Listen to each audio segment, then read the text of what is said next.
Mark Benioff pulled the term sheet at the last minute. We ended up selling in February of 2012 for $169 million. I ended up making about $15 million after taxes.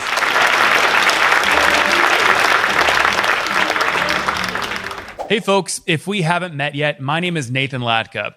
I launched and sold my first software company back in 2015 and went on to write a book about it, which you guys made a Wall Street Journal bestseller, purchasing over 30,000 copies. Thank you so much for that.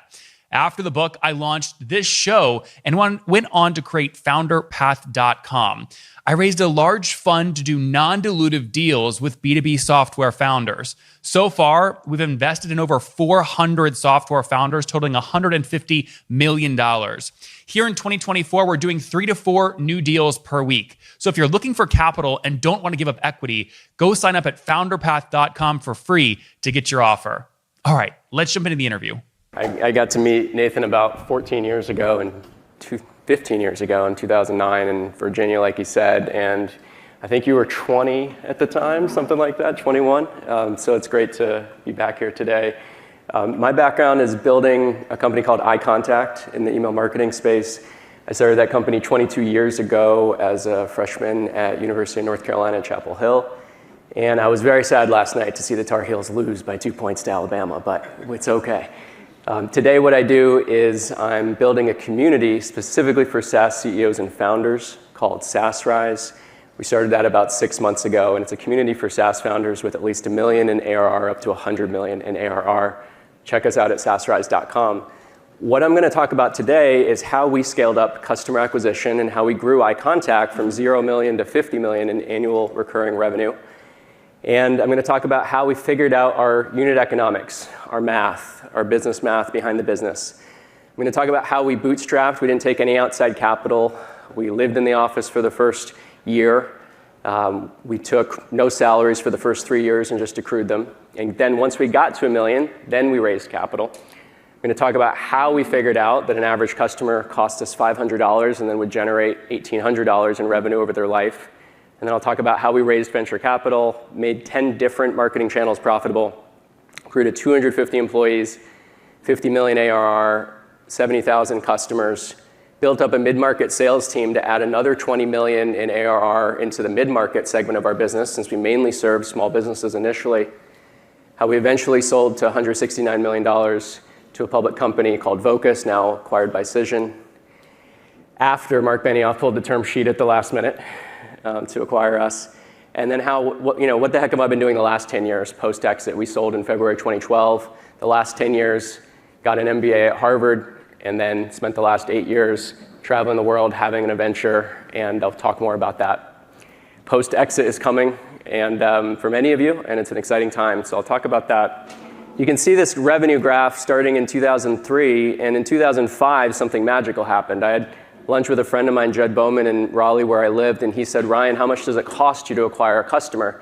This was 2005. The science of unit economics wasn't nearly as developed. And in fact, the word SaaS, the acronym SaaS, was just coming out. It was called ASP at the time, Application Service Providers.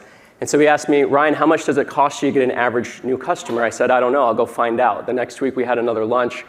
I came back with the numbers. It was $500 to get an incremental new customer in sales and marketing expenditures. And then he says, "Well, how much is a customer worth to you?" I said, "They paid $50 a month, but I have no idea how much they're worth to me. I've only been around a couple years. How could I possibly know that?" And then he gave me this magical formula called 1 over churn, 1 divided by churn, which you can approximate your lifetime value pretty easily. And he said, "Well, what's your monthly churn rate, your account churn rate?"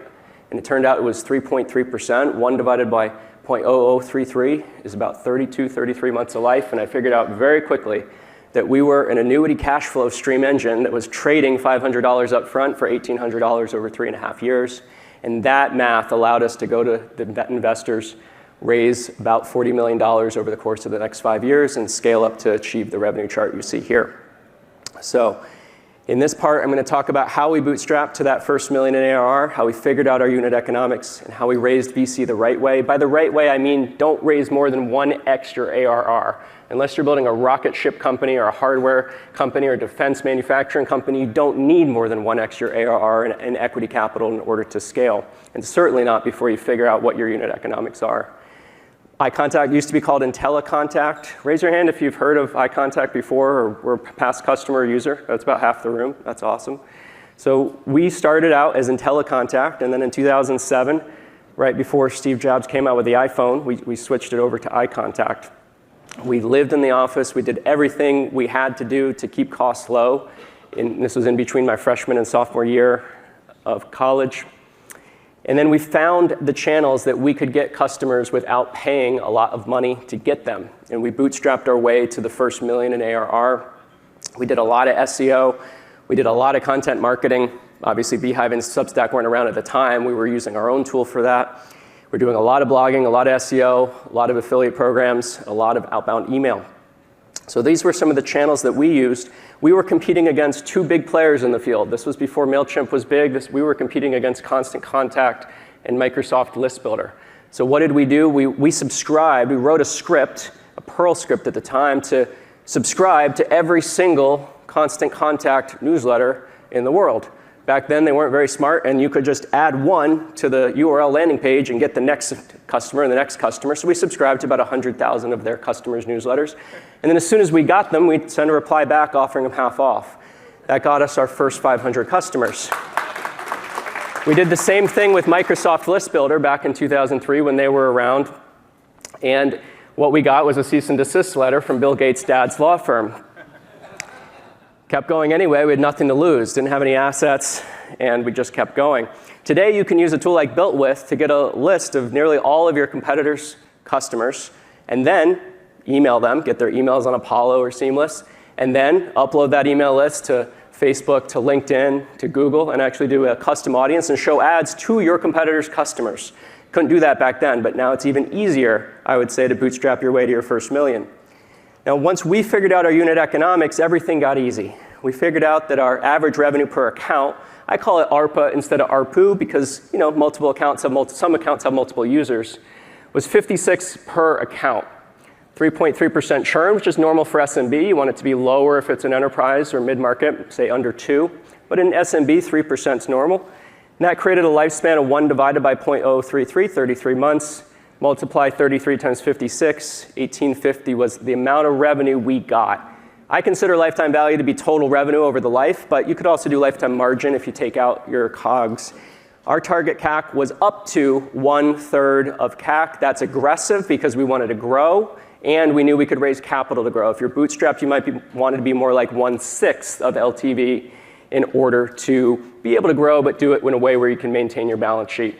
Or you could go get a loan on FounderPath and then go a little more aggressive and increase your loan. So hope you like that shout out. There you go. So what were the tools that we used to calculate our unit economics? We had to do, good old Excel. But today we have some other tools like Baremetrics, SaaSGrid, ProfitWell. And of course, you can log into the application at FounderPath and get some pretty good metrics as well. So what do I mean when I say raise venture capital the right way? Well, instead of spending the first 12 months of your business going to pitch a bunch of firms for angel capital, spend the first 12 months of your business building your product and going to get your first few $100,000 in ARR. Once you've done that, then go out and actually calculate your unit economics, and then only once you know the math of how your economic customer engine works, then go raise capital. We bootstrapped to $1 million between 2002 and 2005, then raised $500,000, less than 1x our ARR, and then we invested that to scale up customer acquisition between 2005 and 2007, grew up to about $6 million in ARR by 2007, and then raised a Series A from Updata Partners at a $27 million pre-money valuation, sold about 20% of the company at that point. So once we figured out our unit economics, the company grew. You can see we went from about 12 people in 2005 to a crap ton more by 2009. And eventually we ended up at 250 employees by the time we got acquired. So that's what I talked about in section 1. Now let's go to part 2. How did we make 10 different channels profitable and optimize them? How did we scale up our operations? And how did we grow our revenue? This was an example back in the day of what we would use, a simple Google spreadsheet or Excel spreadsheet, to evaluate our spending on marketing and customer acquisition on a monthly basis. We were spending $2 million a month in sales and marketing by the time we got acquired. in early 2012. That $2,000 a month in sales and marketing was going to acquire 4,000 new customers each month, about a $500 customer acquisition cost, as we've talked about. We were willing to spend up to $600 or $700, but that was the average. And then we looked at every single channel. And this is sort of the high level. We would go into by campaign, by ad set on the separate tabs. This is before you had Cometly or Hyros or tools that would allow you to do this without doing it manually. And we would assess each channel, and we'd scale up the channels where the CAC was lower than the max CAC, and we would scale down the channels where the CAC was higher than the max CAC, as simple as that. And we calculated churn and ARPA for every channel so we could estimate LTV by channel. That allowed us to become a very scalable company.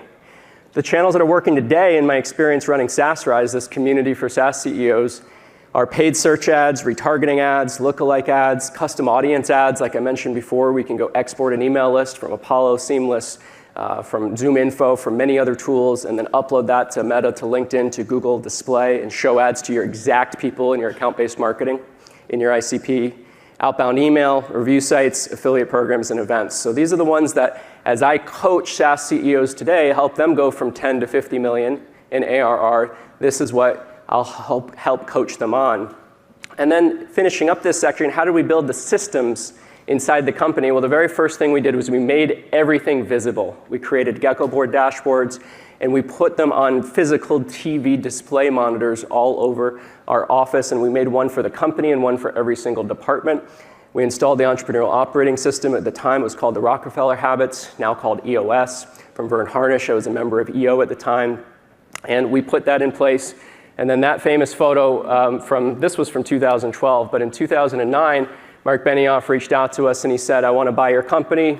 We're going to pay you $95 million. I said, that sounds good, let's do it.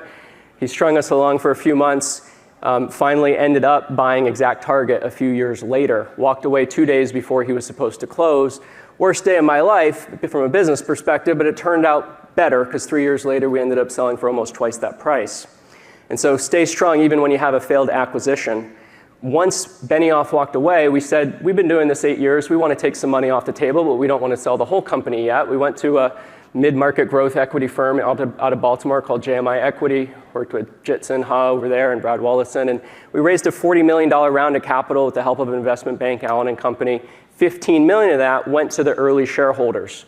The first 4 people in the company was nice. I got about 3 million from that secondary sale. It was helpful because it allowed me to say, all right, let's keep going. Let's put another 2-3 years into this, and let's see if we can really make this a bigger outcome, which is what we did. This is our executive team in front of our office in 2011, and this was our full company in 2011. The last full year, we were running the company up to 250 employees. Company's still around today, still going. I'm not involved anymore, but it's great to see that it's still about 150 employees 12 years later, and still, as far as I know, 30-40 million in revenue 12 years later, and now it's owned by, I don't even remember, it's been traded a few times. I don't even know, I think Ziff Davis owns it today, but we were sold to Vocus, a public company, which was then acquired by Cision. So this section, key points, figure out your ARPA, your LTV, and your churn by channel. Optimize channels every month or more often. Put your KPIs visually on dashboard by department and overall. And build an executive team that can do their function better than you could. You want to work on your business, not in your business. So finally, let's go to part 3 here. How did we add that last 20 million in ARR? We had gotten 30 million in ARR from SMBs at $50 a sale per month. But now we wanted to increase our ARPU. We wanted to get ready to sell at a bigger price. So we built a 60-person mid-market sales team. I'm going to talk about that first here. This is the guy we hired, Kevin Fitzgerald. He's now the CEO of a company called Tatango in the SMS marketing space. And at the time, he was our VP of sales, and he built us from about 5 salespeople to about 60 over the course of 2008 to 2012. Had a very simple insight. If we just add a shared account manager, we can take the same product and sell it for 20 times the price. So instead of selling it for $50 a month, we sold it for $1,000 a month, and you got a shared account manager and a couple extra features, and that was called iContact Enterprise. So we built up our team. You can see here we had 30 SDRs, half of which were doing outbound reach outs and half of which were following up with the 16,000 trials that we were getting every month from paid ads. And then he had 25 account executives, we called them sales executives at the time, who would then follow up with the leads that the SDRs had vetted, who were ready to pay and ready to get on a call. And then once we closed the deal, it would be up to the account managers who would actually upsell and, of course, land and expand and keep the business over time. This is the unit economics between these two different segments. If you want a copy of this, check out SaasRise.beehive.com, and I've got all these articles up there with this data. So we had 68,000 SMB customers, 1,400 enterprise customers. Now, if you do the math, it's about 30 million in SMB revenue, 20 million in mid-market or enterprise revenue. It was really mid-market, but we called it enterprise. And that's where we would sell $12,000 ACVs, $14,000 ACVs, compared to a $400 average annual contract value on the SMB side. And had a totally different go-to-market motion, of course. Instead of getting a 15-day free trial through product-led growth, we would actually take the sales rep, the SDRs would follow up with anyone with 50,000 people on their list or more, and then convert them over into a sales exec to close them. So break down your unit economics by segment. Now, in 2011, I was 27, and people said, the company's 50 million, you're too young, you don't have enough experience, let's hire someone else to run the company. That's what happens when you raise money from a private equity firm, and you get outvoted on the board. And so we hired a company called Heidrick & Struggles, an executive recruiting firm, to try to hire my replacement. And I was fine with it. I'd been doing it for 9 years. And fortunately, Heidrick & Struggles called a guy named Rick Rudman, who was the CEO of Vocus at the time, tried to recruit him to run iContact. He said, no, I don't want to run iContact. I want to buy iContact. And that turned out pretty well. And I think you got involved in that as well at the time. And we ended up selling in February of 2012 for $169 million to Vocus, which is now owned by Cision. And that was the exit. This is how I felt after the exit. I was 27, just sold the company for $169 million. We had sold a lot of equity to venture capitalists. I had a business partner who had about as much as I did.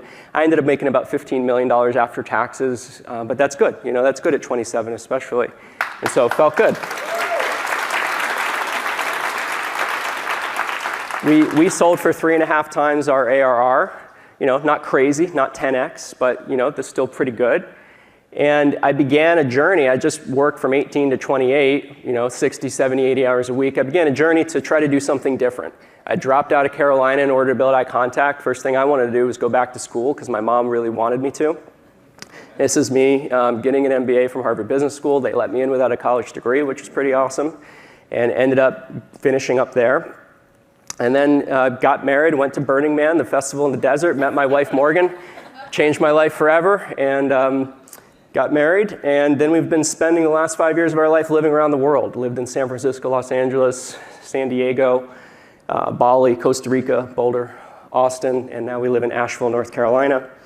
And about 2 years ago, we had a little baby boy named Apollo, and life is good.